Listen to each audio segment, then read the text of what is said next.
Careful what I say. Never mind. Guys with the camera. I've learned you guys put the cameras on no matter what. So. What do we got? How many plays you go and what were your focuses? Yeah, we practiced in the indoor for a while early on. So we did like pre-practice run-throughs and all those things, pre-practice special teams, warmed up, stretched. We did individual ball security, so we wanted to make sure we still got some practice work in, some special teams in there. Then we did like a live, little bit of live stuff in there. Then we went out to the stadium, and we got about, I think, 90 plays. Our goal was to get 3 groups, all at least 30 plays live. So, we were probably somewhere around there. Might have gotten 32 for one group of 29, which keeps track as we go. And so we did everything from open field to red zone to low red zone to goal line to 2-point plays to end of game, needing a yard. We kicked live field goals. Had a couple punts, so we got pretty overall general work. You can tell it's early on. We've been doing so much teaching, 7-on-7, 9-on-7, team run, team pass, those types of generic scripted things. But I thought it was really good. Pleased, came out of it healthy, and a lot of guys got work. Look forward to watching the tape. Not just from today, just where's your impression of how the team's pass rush is looking right now? That's a great question. I'm looking forward to watching this. I mean, we have some guys I know can rush. I think we have some really athletic guys. I think we're also pass protecting at a really high level, which is really good. So I wouldn't say we're absolutely dominant, like destroying them defensively. I think we're kind of having like an iron sharpens iron type of back and forth. But I like where the D-line is. I think Phil's doing a great job with those edge guys. Terry's doing a great job with the other guys, and they're working together, and I see like kind of a comprehensive rush plan starting to come together. What's this spring been just for the coaching staff coming together, and just have you seen maybe the structure of the staff as it is now make a difference just as you've gone through spring? Yeah, I mean, I think every year you enter with a new team, a new coaching staff probably, even if the coaches are coming back, they're all different, right? So I think they're all making an impact. They're all providing a lot of input, all doing a nice job. We have a bunch of guys who work really hard. So I've been really pleased. Like I said, I think last week they've the strain on me is less because they handle their business, and that's not to say that I'm just saying in general, like those guys there's a bunch of really, really professional guys who, I think I had to walk into the defense yesterday and be like, hey guys, like enough, get out of here. We have a lot of recruits in on Friday. That's different, but they were getting really prepared for today. So I really like the staff, really like the job they're doing. They're teaching, coaching, and you see guys getting better. Hey man, I don't know how close you followed the House settlement stuff this week with the grandfathering of the 105, and like current players may not have to be a part of that 105 number. How does that change things? I mean, have you had any discussions with folks? Because obviously you might have 20 plus players that you have to have hard conversations with, but could that change things moving forward? And have you had any talks? I'm getting my information for the most part, kind of where you guys get information. Like I'm following Ross Dellinger basically every day. So it's kind of like when you guys asked me about this, the Colorado Syracuse spring game. I was like, I'll wait and see what happens. It's kind of like that, right? Now I was in Big Ten meetings early on where I was a major proponent of grandfathering people in. Even if you went like 120, 115, 110, 105, or 150, I know some of the conferences had some concerns about that, and I think part of the reason why they had concerns was, hey, what if all these teams start scholarshiping 120 guys, then there's not less guys for everyone else. Let me just say this first. I don't think there's anything wrong with giving kids money to go to college, paying for kids to go to college, right? Like putting guys on scholarship. I mean, there's gonna be enough players to go around. So I don't have those major concerns. And I think as we've moved forward and we've learned more about what the House settlement could be, again, I don't know what it is. What it could be, I think, the concerns about people just putting everyone on scholarship and hoarding players in the old days, the 70s of 150 scholarship players, I think that's kind of going away. So I'll wait and see what happens. We have a lot of smaller colleges coming to our practices, and I think they're hopefully they're coming to watch the way we practice. I think they're also going to keep an eye on the roster, and if there's guys moving on. Been really pleased with some of our guys that moved on in the winter. Was hated to see them go, but man, I was fired up when Mason Jones got a scholarship to go to Lindenwood. Just the strain that removes from his family. Or You know, the guys from Kearney were here the other day and hearing that, you know, Riker Evans is doing so well or Devon Hall's doing so well. So, you know, I want the guys to be somewhere in school, playing football, happy. And so we'll see what happens. Might be right for some guys, you know, to move on. You know, what it has done to us, as you've seen, is we haven't taken very many walk-ons. And I'd like to be able to take walk-ons every year, you know, but we haven't this year, so we'll see. I don't know when that's going to all happen. I would assume there'll be some sort of relief, but I don't know that for sure. How do you advise guys with the portal opening next week about, you know, if they're on the fringe in that 105 about whether they should stay, they should go? What are those conversations like? You know, we did it in December where we told every person. I feel like Simon Cowell right now, like product placement, like, you know. We told everybody in December because that's when I thought it was fair. Like, hey, if we did the 105 right now, you would be in the 105. You would be out of the 105. You would be competing for the 105. So we try to do that to be fair. We have some guys who said, like, I don't care, Coach, I'm a Husker. I'm here until you guys tell me I can't be here. And that pulls at your heart a little bit, right? Some other guys are like, thanks for letting me know. So we've tried to be transparent since day one. And every time I said something, I mean, I do PowerPoints in meetings about rev share, you know, like the Monday after Iowa, here's what rev share means, here's what this means. It all says pending the House settlement, and you know, so all of this is, you know, not guaranteed. So we'll have conversations with each person all the time about their situation, right? And you know, I think players sometimes make a mistake going into the portal looking for an improved situation, unless, like, if you're not going to play somewhere and they tell you, hey, you're not going to play somewhere, or certainly if you're not going to be in the 105, then absolutely you should find something. So we'll do the best that we can. If it doesn't come out by Wednesday, we'll probably have to say, hey, if we did it today, you would not be in the 105, right? So, and I'm hoping that when they do the 105, they finally finalize the 105, they'll give those kids who aren't in it maybe some other sort of relief.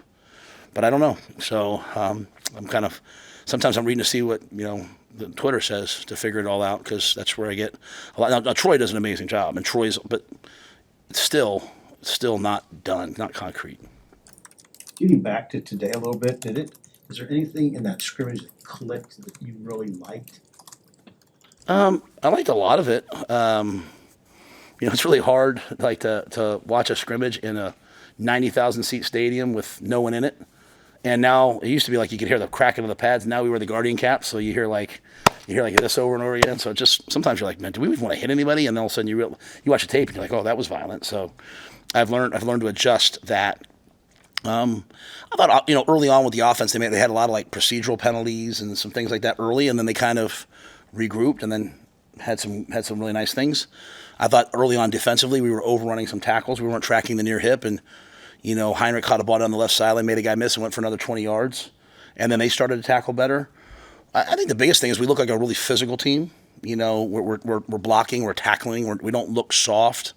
And while there might be a drop off sometimes as you get down the line, there's not really a drop off to me when I'm just watching it out there between so and so and so and so. If that makes sense. Like, there's a lot of guys you can put out there, and it looks like we're covering people. You know, it looks like we're out there and we're covering people. There's not a lot of guys running wide open in the drop back passing game. So again, there's a lot to watch, but I liked all those things. And then at the end, all the situational stuff, the guys are understanding it. You know, I don't have to explain it time and time again. I did some situations today I haven't even covered with the guys, but there's recall from last year or the guys who really watch a lot of football. You mentioned the pass pro has been at a high level. How have you seen Elijah adapt to his new setting and other guys working at those tackle spots? Yeah, I mean, Elijah's got a lot of work still to do. I mean, he's got all the talent in the world. But he was in the hot tub like last week, and I walked by and I started talking to him. I said, "How you doing?" For him, you know, it's like coach, this moves a lot. You know what I mean? You don't take it for granted, right? You know what I mean? He's from down there. He goes to Alabama for several years, right? And all of a sudden now he's here for his last year.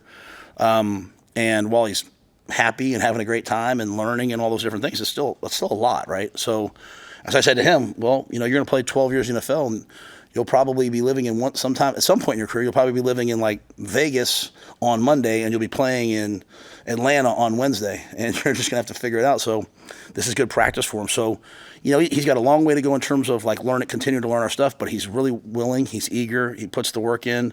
He's been a great kid. He's doing his work in school. So I've been pleased, and we got a long time till the season comes. I think he'll just get better and better and better. When I say a long way to go, it's just learning different protections and different calls. And obviously, played for Nick Saban and played for Kalen DeBoer. Like, those are elite offenses, and we do a lot of things same things that I did when I was with the O-line in New York that Donnie did when he was with Chicago. So might have a different word, similar, and he's adapting. Anxious to watch this tape because you're hoping that everybody gets better every day, and I'm sure he is. So glad to have Elijah. On the other side, Tyler Canuck has been doing a great job at right tackle. Really, really one of the guys coming on really strong. No greater representative of our team and our culture. I can't tell you the amount of people, whether they're recruits or just random people who say, hey, I met this football player. He came up, we were taking a picture. He offered to take it for us. And he's another guy that's been somewhere else, came here, and values all the things that are here. Going to the other groups, so those other guys are all doing really well. One guy, I don't like to single a lot of guys out, but one guy, Grant Seagren, as soon as Grant decides that he's a scholarship player, he's going to be something else. Now, he was 230-pound tight end wherever he was. He's now 315. He's in the rake school, which means he's an elite student. He leaves all the time. He has to leave this meeting to go to class, that meeting to go to class. He makes it up. He's got all the talent to be a starter. He just has to, in his mind, say, I'm a starting left tackle. Not, I walked on or whatever. Like, forget all the walk-on stuff. That's in your own head. He's a big-time player in my mind. So, we've got 4 guys standing over there with the O-line who started a lot of games, and Henry, Gunner, Teddy, and Turner. But those other guys, man, they're doing a great job. Grant Brick's doing a really nice job. Knudsen, Brock's doing a great job. Preston plays guard, goes out and kicks out and plays tackle. So a lot of versatility at the tackle position right now. I'm curious, with the portal opening this week, you're seeing some holdouts and things going on with players with NIL. I mean, as a head coach, how do you get in front of those? Is there a way to get in front of these things that are happening? Obviously, the Tennessee one today is what everyone's talking about. Their quarterback left the day before the spring. Yeah, and one thing I've learned is, like, the stories we hear, not always the story. So I don't overreact to things I hear on the outside. On the inside, we just try to be transparent with guys. What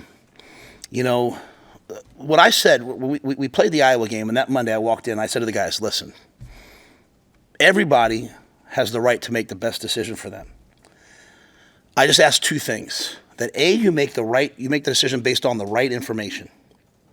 Like, don't come to me later and say, well, they told me this, but then they end up doing that. Like, there's stories everywhere. And that's why, if you've been here and you trust us, if you're here and you say, well, Coach Rhule's lied to me, I don't trust him, then okay. But if you've been here and we've always told you the truth as best we know it, then if we tell you, hey, this is where we see you, then you probably should listen to that as opposed to somebody out there. Like, everyone out there always has something better for you. You know what I mean? Everybody's always got some, a better scheme, a quicker way to do this, a faster way to do that. There really is no quick fix, quick way to getting there. So make sure you're listening to the right information and then do it the right way. I left Temple to be the head coach of Baylor. Temple gave me my start. Temple had me assistant coach. Temple gave me my first head coaching job. But when the time came, I took on a new challenge. So I exited there. So I get it. Number 2, I left Baylor to go be the head coach in Carolina. So I don't fault somebody when they leave here. I just tell the guys, make sure you're walking into the right situation. I've walked into many situations in my life, business, professional, they tell you one thing and it ends up being another. So be careful. Say to yourself, who am I getting the information from? Can I trust it? And that's all I want for our guys, because I desperately want them all to be happy and healthy and be successful. So sometimes I think there's really 2 groups. There's the guys who aren't going to play and they really want to play. And whether it's 105 or they're just not quite good enough, and it looks like that's going to be the way for the rest of their career, and they want to move down, we try to help them as much as we can. And I love watching them succeed. There's a kind of a second group of guys who are good enough to play here, and I think they should stick it out and fight. I think too many people, outside people, parents, coaches, we're always trying to find like a better situation. But if you really are an NFL player or you're really a great player, you'll make your situation good enough by just getting better. And if you stay in this place, if you stay in this weight room, this training facility, this training table for 4 years, you're probably going to get developed. So chasing a better situation because you have a chance to go quicker, but you're not getting the same training and all that, it doesn't make as much sense to me, but that's me. If someone's not happy here, I want them to leave. Bryant's a freshman here. If Bryant wasn't happy, Julie and I would say, well, let's find some place to make you happy. Just don't leave because someone's saying, hey, I can get you a couple more bucks or a couple more of this or a couple more of that, because I think a lot of the guys who leave, they find out not all that's true, you know. So I just try to deal with each one as it comes if they ask me. Some guys don't ask me. Some guys do. We certainly take transfers, so I can't say that, you know, guys shouldn't transfer. But so anyway, that's kind of long-winded. But like if you're at a place like this, you should really only leave if you're never going to get on the field and you want to play. I mean, if you have a chance, but if you're not the starter right now and you want to know, I mean, Hassan Reddick went from walk-on to first-team All-Pro, making $27 million. He did it by just showing up every year and getting a little bit better, right? And all of a sudden, he was going into his senior year, and this is Haas did this, not me. Haas was going to be, they projected maybe a 7th-round pick. And 6 months later, we were sitting there in the green room, and he was the 13th pick in the draft. Like, there was no which situation is better to get me to be drafted. Like, that doesn't exist. He did the work, got better, played better every year, found his way to get on the field. And if you're going to listen to some other college coach tell you, hey, you'll be the starter, then don't call me afterwards and say, well, I wasn't the starter. Well, I mean, they're recruiting some kids just to come be backups, right? Like, if they think they're a CFP team, they're saying to themselves, hey, I need guys for 16 games. So I'm gonna go get this kid because he can maybe start from us in week 12. So just be careful the information you're listening to. And when you do decide to leave, do it the right way. Be honest. If guys do that, I got no issue with it. And I'll tell them the truth. If they say, Coach, where do I stand? I'll tell them exactly where they stand. But as parents, I got 3 kids. It's impossible to put our kids in the right situation all the time. What we should do is make our kids strong enough that they can turn a bad situation into a good one. And that's, I guess I'm paraphrasing Bruce Lee and JFK, like, what is it? Don't ask for the strength. Don't ask for, life to be easy. Ask for the strength to handle it when it's hard. That's super paraphrased, but I try to live my life by that. I try to share that with our guys. So every situation is going to be different. We're not super out there looking for a ton of guys in the portal. If a guy pops up, we might take a guy or two if it's the right fit, but we like this football team. And we, I don't know if there's enough footballs to go around to the guys I think can make plays on this team. And so we want to play a ton of guys on defense. So I'm not sitting here chasing anybody except someone who can be a difference maker if they showed up. Can you tell at this point how close the gap is? You mentioned wanting to play a lot of guys on defense, like those guys who are in their 2nd and 3rd year, how close they're getting to guys who are veterans and pushing them at this point? Is that... Yeah, we could start 6 different guys at corner right now. We could start 4 or 5 different guys at safeties. And so, one of them might say, well, if I'm not the starter, I'm going in the portal. So that might change in the next week or so. But for the most part, great players love competition. We're going to play some dime. We're going to play some, like we talked about advancing the 3rd down stuff. We're not going to just sit there in the 3-3 and, we're going to put 5 corners on the field at times, 5 safeties. I mean, I want different groupings out there. I want a ton of guys playing. I want to play more than, I want to make it to the college football playoff. I want to play 15, 16 games a year. And you need a lot of guys to do that. Most importantly, I want the guys in our program to be getting bigger, faster, stronger, mastering their mindset, mastering their lives. And so, we're going to continue to develop those guys. So I think we have a ton of guys here that can play. The depth in the secondary, I think, is really, really, really strong. Anything else? I don't know if this is my phone or this is my phone. All right, take care, guys.